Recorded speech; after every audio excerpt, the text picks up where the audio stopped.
ମଇଳା ନିଜେ ନିଜେ ବ୍ୟାପି ଥାଏ। ସେ ବ୍ୟାପିବା ପାଇଁ କାହାର ସାହାରା ନେଇ ନଥାଏ।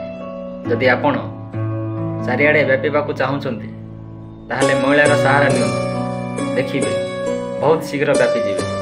ଯଦି ମୁଁ ନିଜେ ମୋ ରୁମ୍କୁ ମଇଳା କରିବାକୁ ଚାହିଁବି ତାହେଲେ ବହୁତ ସହଜ।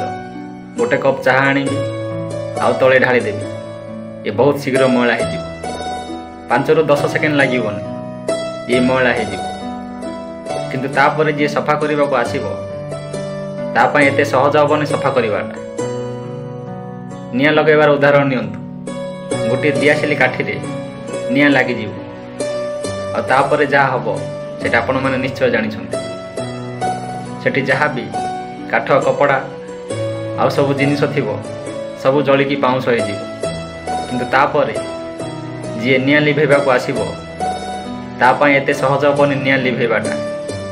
ସେଥିପାଇଁ ଯାହା ବି କରୁଛନ୍ତି ସବୁବେଳେ ଭାବିଚିନ୍ତିକି କରନ୍ତୁ।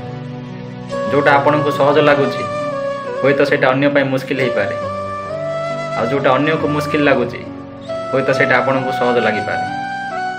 ଧନ୍ୟବାଦ।